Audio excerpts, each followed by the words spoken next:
성경은 몇 권으로 구성되어 있을까요? 66권이에요. 66권. 성경은 66권. 구약 39권, 신약 27권. 이것을 쉽게 외우기 위해서는 39, 27 이렇게 외웁니다. 그래서 전체 성경이 이제 66권이 되어 있는데, 이 구약이라는 것은 말 그대로 옛날 약속. 그러니까 그 옛날 약속, 옛 약속이다 얘기하고, 신약은 새로운 약속. 새롭게 주신 약속이다. 그래서 이 신약과 구약 두 개를 합쳐서 성경이라고 이렇게 말하고 있는 것입니다. 근데 제가 고등학교 때 제 선생님이 구약만 읽는 선생님이 계셨어요. 너무 재밌다는 거. 구약이 이렇게 홍해가 갈라지고 막 하늘에서 만나 떨어지고 막 불기둥, 구름기둥 너무 재밌대요. 그래서 이 구약만 읽는 분도 계셨고, 또 반면에 어떤 분은 구약은 이스라엘 역사야. 우리 역사도 아닌데, 우리 국사도 못하고 있는데 무슨 이스라엘 역사를, 그냥 신약만 읽고 거기 다 예수만 믿는 분은 된다고 했잖아 하면서 신약만 읽는 분도 계셨어요. 그런데 우리가 신앙생활을 바르게 하기 위해서는 구약과 신약 똑같이 어떻게 이것을 서로 조화를 이루고 있는가를 알아야 그때부터 하나님이 말씀하시는 하나님 뜻대로의 신앙생활을 할 수가 있습니다. 그래서 구약에서부터 우리의 신앙이 시작되는데, 우리가 구약을 한 점이라고 이렇게 표현을 할 때, 그냥 이 한 점만 찍히면 문제가 생길 수가 있어요. 시작은 할 수 있는데 방향을 올바로 정할 수가 없습니다. 그러니까 이 방향이 맞는 것인지, 저 방향이 맞는 것인지, 이 방향이 맞는 것인지, 우리는 그 한 점으로는 어떻게 그것이 맞고 옳은 것인지 알 수가 없어요. 그래서 구약의 많은 사람들이 하나님의 말씀으로, 정말 그 구약 말씀을 주신 하나님의 말씀을 가지고 하나님을 따르고 사랑하겠다는 열망을 갖고 있으면서도 무엇을 위해서 나가야 하는지, 정말 올바른 길인지 그것을 방황하고 있었다는 것입니다. 그렇게 이스라엘 백성들, 유대인들이 하나님의 말씀을 지키려고 정말 애써서 지켰음에도 불구하고 약속하신 예수님이 오셨을 때는 예수님을 알아보지 못했다는 거예요. 정작 예수님이, 구주 되신 예수님이 오셨는데 자기가 생각했던 방향과 다른 예수니까, 자기가 원하던 예수가 아니니까 그냥 예수를 죽이는 데까지 갔다라는 것입니다. 그런데 신약이라는 것은 구약의 한 점이 주어지고 신약은 또 하나의 점이 주어져서 방향을 제시해 주는 것입니다. 다시 말씀드려서 예수 그리스도께서 하신 역할은 너희들이 구약이라고 하는 데에서 시작을 했다. 여기서 시작을 했는데 어디까지 와야 하는가? 바로 이 점. 예수님까지 와야 한다. 예수를 향해 와야 한다. 예수를 통과해야 한다. 예수를 믿어야 한다. 그것이 하나님의 뜻대로 믿는 믿음이라고 말씀하시는 것입니다. 그래서 구약은 너희가 오실 분을 만나야 할 것이다. 그분을 만나야 한다. 너 무조건 만나야 한다. 만나야 한다 했을 때 온전히 예수님을 만나는 그 신약을 통해 예수님을 만날 때 우리는 진짜 예수님, 내 구주 되신 예수님, 피 흘려가면서 십자가에서 죽으신 그 예수님, 용서받는 실제적인 메시아를 우리는 만날 수 있게 되는 것입니다. 우리 요한복음 16장 오늘 본문 이거를 한번 먼저 읽어보겠습니다. 5절에서 7절 다시 한번 읽겠습니다. 시작. 내가 너를 보내신 이에게로 왔는데 너희 중에서 너를 어디로 보내실지 전하고 도리어 내가 이 말을 하고 너희 마음에 근심이 가득하였다. 그러나 내가 너희에게 실상을 말하노니 내가 떠나는 것이 너희에게 유익이라. 내가 떠나지 아니하면 보혜사가 너희에게로 오지 아니할 것이요 가면 내가 그를 너희에게로 보내리니. 그러니까 이제 기다렸던 예수님이 왔어요. 메시아 예수님. 진짜 그 이스라엘 백성들이 그 조상 때대로부터 계속 기다렸던 그 메시아가 도착을 했어요. 왔어요. 내 눈앞에 있어요. 그리고 실질적으로 많은 이적과 모든 것들을 이게 행하신 그 예수님이 오셨는데, 그 예수님이 오셔가지고 좀 시간이 지나고 이제 거의 공생애가 끝날 때쯤에 되니까 하는 얘기가, 야, 나 이제 하나님께로 갈 거야. 하나님께로 갈 거야. 그러니까 어떤 누구도 어디로 가십니까? 묻는 자가 없고 오히려 마음에 근심이 가득했다라고 말을 합니다. 그러니까 그리고 계속해서 예수님이 말씀하시는 것이, 그러나 너희에게 실상을 말한다. 실상이라는 것은 우리 알레세이아라고 해서, 헬라어로 알레세이아가 뭐죠? 두 글자인데. 네, 맞습니다. 진리예요. 그러니까 여기서 말하는 실상이라는 것은 진리라는 말이에요. 진리. 내가 너에게 진짜 불변하는 하나님의 진리로 말하노니 내가 떠나가는 것이 너에게 유익이라는 거예요. 아니, 내가 기다렸던 예수님이 왔는데 이게 무슨 말장난도 아니고 이게 뭐 하는 건가? 한번 예수님 제자라고 생각을 해보세요. 예수님이 딱 이제 제자로 자기를 삼고 예수님 쫓아다녀 보니까 병든 자 고치고 죽은 자 살리고 막 뭐 물을 포도주로 만들고 오병이어 막 떡 5개 물고기 2마리로 막 5,000명 넘게 막 어떨 땐 4,000명을 넘게 무리도 걷고 막 와 이제 됐다. 우리는 이제 한 자리씩 하면은 이제 좀 남은 평생은 좀 이제 편하게 살 수 있겠다. 하여튼 그런데 갑자기 그 제자들을 모아놓고 그냥 정말 이렇게 신나 있는 제자들한테 찬물을 끼얹으면서 하는 얘기가 나 갈게 하는 얘기예요. 나 갈게. 그러니까 나 갈게. 그러니까 제자들이 아니 내가 그물도 버려놓고 우리 부모도 다 떠나서 당신만 쫓아왔는데 이제 가면 나는 뭐냐? 왜? 이게 예를 들어서 오늘 이렇게 예배를 드리고 있는데 제가 이제 얘기를 하는 거예요. 저 다음 주부터 제가 내일 선교지로 떠납니다. 다음 주부터 다른 목사가 올 거예요. 그럼 좋아하네? 표정들이 이거 기대했던 반응이 아닌데 하여튼 속으로 그럴 거 아니에요. 아니 뭔 소리야? 좀 갑자기 무슨 뜬금없는 왜? 그러니까 보잘것없는 저라도 그런데 3년을 쫓아다녔던 그 제자들 놀라운 이적과 표적 그 하나님의 그 말씀을 전했던 그 예수님이 갑자기 전부를 내가 모든 것을 걸고 따르겠다는 그 예수님이 하시는 얘기가 나 갈게. 나 하늘나라로 가야 돼. 얘기하는 거예요. 그러면서 하는 얘기가 왜냐? 내가 가는 것이 너희한테 유익이니까. 그것이 진리니까. 그것이 실상이라고 말씀하는 거예요. 세상의 모든 것들이 허상일 수 있고 가짜일 수도 있지만 내가 떠나는 것이 너희에게 유익이다. 내가 떠나는 것이 유익한 실상이다. 그러면 예수님이 말씀하신 유익한 실상이 무엇인가? 바로 보혜사 성령이 오신다라는 거예요. 보혜사 성령이 오시는 것이 너희에게 유익이라는 것입니다. 오늘날 예수 믿는 사람들 돈 좀 버는 게 유익이라고 생각을 해요. 좋은 대학 가는 거 유익이라고 생각해요. 명예 얻는 거, 좋은 직장 가는 것, 뭔가 좋은 이게 환경을 누리는 거 유익이라고 하지만 한 번도 예수님이 그것을 유익이라고 말씀하시지 않고 이 하나 너에게 실상을 알려주는데 그 유익이 뭐냐? 유익한 실상이 뭐냐? 내가 떠나고 하늘로 올라가면 성령이 너에게 오는 것이 유익이라고 말씀하는 거예요. 그래서 진짜 나에게 유익이 무엇인지 그것을 깨달아 봐야 하는 것입니다. 믿음의 생활을 성공하는 비결은 다른 것이 아니에요. 유익한 실상이라고 하신, 진짜 너에게 유익이라고 하신 성령님에 의해서 신앙생활을 할 때 진짜 유익한 것이 무엇인지, 진짜 복된 것이 무엇인지 경험하게 되는 것입니다. 예수님의 말씀에 예수님의 말씀에 내 마음을 드려야 합니다. 내가 가는 것이 유익하다. 내가 가는 것이 유익하다. 우리가 생각할 땐 예수님이 계셨으면 좋겠는데 예수님이 직접 말씀하신 거예요. 내가 가는 것이 너에게 유익해. 내가 남는 게 유익한 것이 아니라 내가 가는 게 유익한 거예요. 왜냐? 그래야 성령이 오시기 때문에.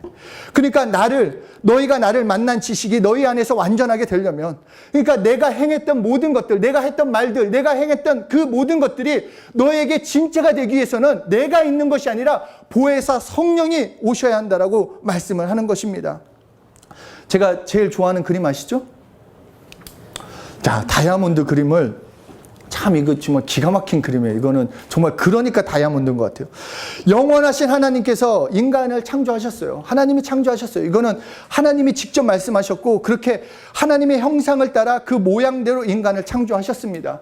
그래서 이 겉껍데기로 창조되었다라는 거예요. 그러니까 우리는 겉옷이에요. 그 형상을 따라 모양대로 창조되었다라는 것은 우리는 겉옷이고 그 안에 실체가 채워져야 하는데 그분이 누구신가? 예수님이라는 거예요. 예수로 채워질 때 내가 온전한 인간이 되는 것입니다. 제가 뉴스에서 하는 아주 좋아하는 예화가 있어요. 자, 잘 맞히시는 분은 제가 큰 목소리를 하시는 분은 과자를 하나 드리도록 하겠습니다. 자, 이건 뭡니까? 새우깡. 이건 뭡니까? 새우깡이에요. 둘 다 새우깡. 이거 딱 봐서는 그냥 새우깡이에요. 새우깡이에요. 그런데 이게 과자입니까? 아닙니까? 쓰레기예요. 왜 쓰레기예요?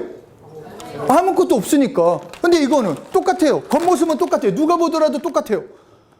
100m에서 보면 아마 똑같은 과자라고 할 거예요. 근데 이거는 왜 과자예요?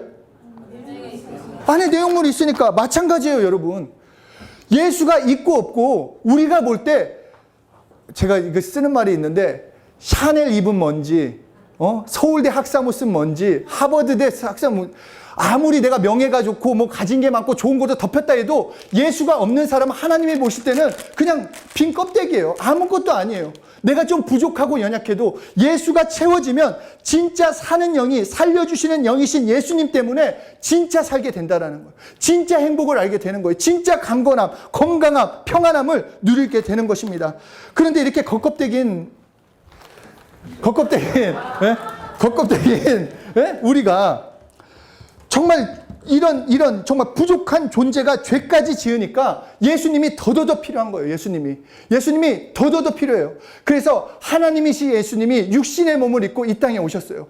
그리고 이 30년 동안 정말 사람처럼 똑같이 사시다가 3년 동안 이제 정말 공생애를 하시고, 그리고 십자가에서 죽으시고 부활하시고, 그리고 다시 하나님 품으로 가셨습니다. 이게 십자가에 우리의 모든 것을 이루신 예수님의 그 일하심이 됩니다.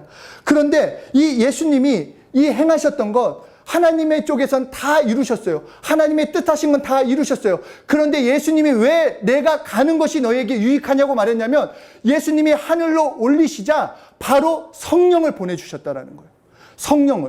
성령을 보내주신 게 왜 중요한가? 이것까지는 우리가 그림의 떡 아시죠? 그림의 떡.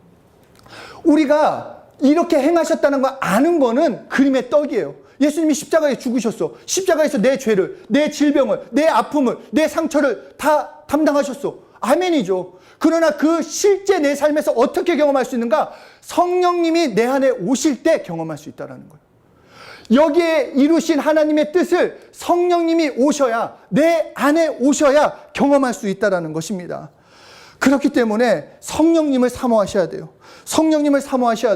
그래서 이 성령님을 영접한 자들이 모여서 함께 신앙생활하고, 그 한 사람 한 사람, 성령님을 영접하고 예수님을 부르는 한 사람 한 사람을 교회라고 하고, 그들이 모여서 드리는 이 공동체도 교회라고 하고, 그래서 이 예수님이 다시 오실 때 이제 이 교회를 하나님 품으로 다시 데리고 가셔서 영원히 하나님과 함께 사는 것, 이것이 하나님의 전 계획이 되는 것입니다. 그렇기 때문에 진짜 내가 사모해야 할 것, 성령님을 사모하셔야 돼요. 성령님을 경험하셔야 돼요. 예수님께서 십자가에 달려 죽으심으로 인간의 죄를 다 해결하셨고, 우리를 용서하셨고, 부활하심으로 다 이뤄 놓으셨지만, 진짜 나에게 완성이 되기 위해서는 이제 성령으로 경험해야 돼요. 이 부분은 하나님이 다 하셨으니까 이제 이 부분을 내가 담당해야 하는 것입니다. 성령님을 의지하고 성령님의 인도하심을 받음으로써. 그래서 예수님도 하시는 말씀이, 내 살을 받아 먹으라, 내 피를 받아 마시라. 그것은 다른 것이 아니라 성령을 통해 하나님의 말씀, 예수님이 이뤄놓으신 것, 예수의 피가 실제가 되게 하라고 말씀하시는 것입니다. 우리가 성령 하면은 뭔가 막연해요. 보이지 않기 때문에. 그렇잖아요. 눈에 보이거나 뭐 내 앞에 있거나 하면 얘기라도 할 수 있는데, 그렇기 때문에 많은 사람들이 착각하는 것이 뭔가 바람과 같은, 이렇게 바람과 같고, 안개와 같고, 뭔가 그렇게 막연하게 생각하고 느끼고 인식하는데, 실제로 성령님은 인격체세요. 우리와 똑같이 느끼고, 우리가 말하는 것 다 들으시고 반응하신다라는 것입니다. 그렇기 때문에 내가 성령님을 인정하고 환영하고 사랑하면 역사하시는 거예요. 한번 남녀 간의 관계도 생각을 해보세요. 남녀 간의 관계도. 아니면 친구 간의 관계도 마찬가지예요. 내가 말을 하고 내가 어떻게 행동하냐에 따라서 그 반응이 바로 받았잖아요. 내 표정 하나 가지고도, 내 말투 하나 가지고도 그 상대방의 반응이 바뀔 수 있는 것처럼, 똑같이 내가 성령님을 어떻게 인정하고 있는가, 내가 어떻게 성령님을 환영하고 있는가, 내가 어떻게 성령님을 사랑하고 있는가. 그냥 막연하게 성령님이 내 안에 오시는 하나님이라고 했는데, 내가 성령님을 무시하고 성령님과 관심 없으면 실제로 하나님의 말씀을 깨달을 수 없다는 것입니다. 성령이여 내 안에서 완전히 나를 지배해 주십시오. 성령님 나를 도와주소서. 이것이 우리의 고백이요 외침이 되어야 하는 것입니다. 예수님께서 하나님의 뜻을 계속 말씀드린 것처럼 모두 완성하시고 하나님 우편으로 가셨어요. 그리고 그 모든 일을 적용시키는 그 나머지 일은 성령님께 맡기셨어요. 그것을 경험하기 위해서는 내가 성령님을 의지하는 것, 그러면 이것이 바로 우리에게 유익한 실상이 되는 것입니다. 많은 이제 청년들 저한테는 그렇게 얘기하지 않지만, 이제 다른 집회 같은 데 가서 얘기를 나눠보면은, 하여튼 기도 제목 1번은 대학이에요. 기도 제목 1번이 대학이고 2번이 그 직장, 3번이 뭘까요? 돈. 예, 돈이에요. 그 예전에 연애가 그래도 1, 2번에 속했는데 요새는 그래도 연애가 한 4번째, 5번째 이렇게 되는데 그 정말 우리가 정말로 구해야 할 거, 올바른 구함은 뭐냐면 성령으로 충만한 사람은 하나님과의 관계가 회복되어지면서 다른 관계도 회복되어져요. 그 비법을 아셔야 돼요. 1 더하기 1은 그 공식이잖아요. 그거 맞잖아요. 우리는 똑같아요. 내가 성령님으로 아니하고는 예수를 주라 시인할 수 없다고 했어요. 내가 성령님을 의지하지 않고는 내가 아무리 나 예수 믿어, 예수 사랑해 해도 내가 밖에 나가서 너 정말 예수 믿어 하면은 자신 있게 말 못해요. 성령 충만하지 않으면.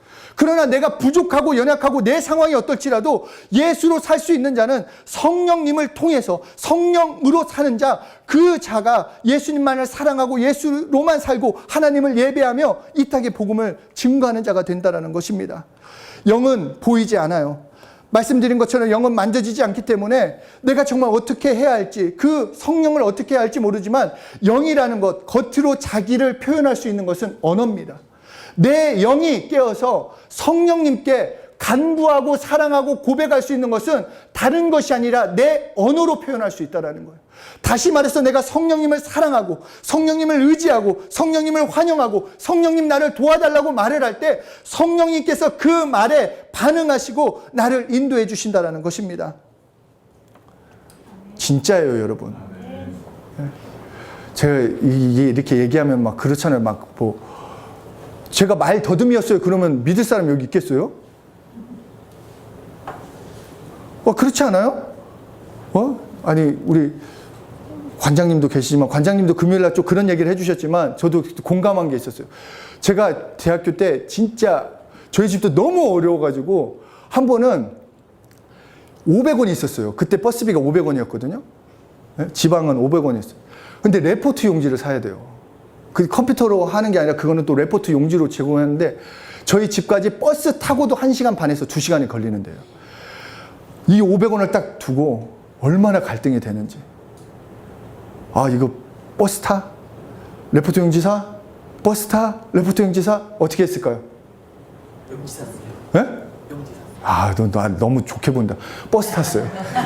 버스 타가지고 집에 와가지고 레포트 용지 그렸어요. 근데 그러면서 좀 뭔가 가난이 창피한 건 아니었어요. 창피하진 않았지만 너무 불편했어요. 막 그 물질에 대한 이 물질에 대한 이게 부자가 되고 싶은 마음 이런 거. 그런데 제가 저번에도 말씀드린 것처럼 이 첫 번째 서울로 도망치듯이 우리 집이 그 140만 원 갖고 올라와 가지고 첫 예배를 드릴 때 목사님께서 그런 기도를 해주셨어요. 건축헌금 이거 막 하시다가 건축헌금 부분에서 혹시 오늘 무너진 가정이 있다면 이 건축헌금을 통해 회복되어지는 역사가 나타나게 해달라고. 11조 헌금을 한 손길들마다 정말 하나님께 돌아온 표징이 나타나게 해달라고. 주정헌금 낸 손길들마다 정말로 그 하나님의 일용할 양식을 경험시켜 주시고 감사가 넘치게 해달라고 할 때 정말 저는 살고 싶었어요. 정말 변화되고 싶었어요. 그리고 내가 정말 회복되고 싶다. 그래가지고 정말 한참 연애할 때인데 그 7만 원 중에 4만 원을 헌금을 했어요. 일주일에 3만 원을 살았어요. 여자친구가 만나자고 해도 돈 없어 하면은 가오 떨어지니까. 나 바빠. 나 기도해야 돼. 숙제 많아. 근데 하나님께 그렇게 드리면서 그냥 성령님이 그 마음을 주셨어요. 성령님이 나한테 맡겨봐라. 내가 믿음이 있어서가 아니라 성령님이 그 마음을 주시고 나도 거기에 반응하자 정말로 하나님의 회복해 주심을 경험할 수 있다는 거예요. 내가 원하지 않아도 이 옷 새 옷이에요. 동생이 사줬어요. 사달라고 안 해요. 사준대요. 오케이. 제가 돈이 많아요. 돈 없어요. 그래도 요새 나가면 사람들이 다 부자인 줄 알아요. 몇 억씩 갖고 있는 줄 알고 있는데 아니에요. 얼굴만 그러지. 네. 정말 성령님과 친해지는 사람, 내 상황이 지금 보잘것없어도 내 환경이 어렵게 보여도 내가 지금 살아가는 게 힘들어도 성령님을 의지하는 자, 내가 어떻게 살아야 하는지 알려주세요. 내가 어떤 사람이 중요한 게 아니에요. 내가 어떤 사람이 되는 게 중요한 것이 아니라 하나님 앞에 내가 어떤 사람인가가 중요해요. 정말 내가 하나님 앞에 어떤 사람인가가 그 사람과 하나님이 함께 하시니까.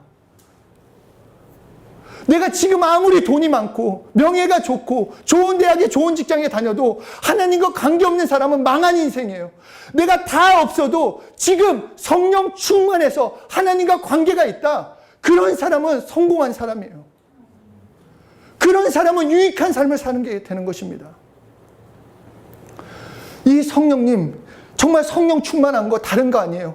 내가 막 여기에서 막 덤블링을 막 20번 해야지 성령 충만하다. 막 무릎 꿇고 막 무릎 피지 않고 막 종아리에 쥐가 나도 1시간 기도하는, 이게 아니라 성령님은 영이시고 인격이시기에 내가 진정으로 사랑하고 환영하면 성령님은 반응해 주세요. 정말 내가 성령님을 사랑한다고 하면 성령님이 나와 함께 해주신다라는 거예요. 성령님, 그 성령님을 환영하고 사랑하면 우리의 인생이 변화됩니다. 우리 규민이 이번 주에 갑자기 저 이제 체육관 갔는데 연락이 왔더라고요. 목사님, 저 합격했어요. 그러더라고요. 아, 진짜 걔 얘기하면 진짜 할 게 너무 많지만 우리 규민이 진짜 갈등 많이 했었어요. 이렇게 우리 회장님도 알지만 중간에 그만두려고도 했었어요, 학교를. 자기는 음악이 전부이고 뮤직이지 마이 라이프 웃기고 있네. 이러면서 뭔가 이 자신의 이거를 해야겠다 했는데 말씀 듣고 목요 찬양 예배도 열심히 나왔잖아요. 그 말씀을 들으면서 자기가 성령님이 주시는 마음을 가졌어요. 아니, 내가 더 큰 꿈을 갖기 위해서는 지금이라도 한번 해보자. 그 마음을 갖고 사람들은 다 그랬죠. 기타 시작한 지 3개월 만에 지금 기타로 들어간 거예요. 일렉 기타 그걸로, 그 실용음악으로. 그 인생을 하나님께서 정말로 막아주시고 인도해 주시고 함께 해주시는 거 다른 게 아니에요, 여러분. 사람이 이끌어준다. 사람이 언제까지 이끌어주겠어? 부모도 못 이끌어줘요, 내 인생을. 성령님이 이끌어주시면 가장 좋은 길로 인도해 주십니다. 그러니까 내가 제일 친애할 분은 성령님이에요. 내가 정말 성령님한테 물어보셔야 돼요. 날마다 성령님, 그러니까 기도도 그런 기도예요. 기도도 거창하게 막 세팅해놓고 하는 기도 있잖아요. 막 시계 쫙 펴놓고 이렇게 성경책 다 펴놓고 기도 이제 막 준비한, 그렇게 생각하지 말고 기도도 그냥 성령님, 나 오늘 월요일이에요. 어떻게 한 주를 살아갈 수 있을까요? 이게 기도예요. 그리고 생각날 때, 근데 오늘 누구를 만났는데 저를 돕게 해주세요. 저에게 지혜가 넘치게 해주세요. 저 공부하는데 이거 학문을 지배하게 해주세요. 그러면 성령님이 오케이, 내가 끌어줄게. 그럼 우리는 손잡고 가면 되는 거예요. 이게 기도예요, 여러분. 내가 나랑 가장 친한 분 성령님. 성령님과 함께하는 인생 되셔야 합니다. 성령 충만한 인생. 네? 정말 신나지 않아요? 성령님과 함께하는. 그러니까 담대하고 평안한 거예요. 정말 성령 충만하시길 소원합니다. 정말 성령님께, 정말 성령님은 오늘도 지금도 여러분을 기다리시고 여러분의 말을 기다리세요. 저 예전에 한참 연애할 때 제가 문자 하나 보내놓고 나 언제 오늘 시간 있어 딱 해놓고 안 와도 계속 보잖아요. 그거 아시죠? 나한테 연락이 안 와도 연락 왔나? 이 진동인가? 이거 소리인가? 이렇게 해가지고 그 연락 하나 받으려고 기다리는데 성령님도 오늘 그렇게 하신다라는 거예요. 여러분의 그 사랑한다는 말, 여러분들이 의지한다는 말, 내가 널 도와주고 싶은데 나에게 말해라, 나를 의지해라, 나를 사랑해라. 그 예수 성령님이 기다리고 계신다는 것입니다. 정말 성령이시여 나를 도와주소서. 성령이시여 나를 도와주시고 성령 충만한, 그래서 성령님께 나를 온전히 내어드리는 여러분들 되시기를 예수 이름으로 축복합니다. 아까 말씀드린 것처럼 영이 표현할 수 있는 건 언어입니다. 내 영이 성령님께 갈급하다는 것을 내 말로 표현하는 시간을 갖겠습니다. 성령이시여 나와 함께 해주십시오. 성령님, 나는 당신을 환영합니다. 성령님, 나는 당신이 필요합니다. 성령님, 나는 당신을 사랑합니다. 의지합니다. 나에게 임하여 달라고 우리 성령을 마음껏 의지하고 환영하는 시간 갖도록 하겠습니다. 네, 성령님만 의지합니다.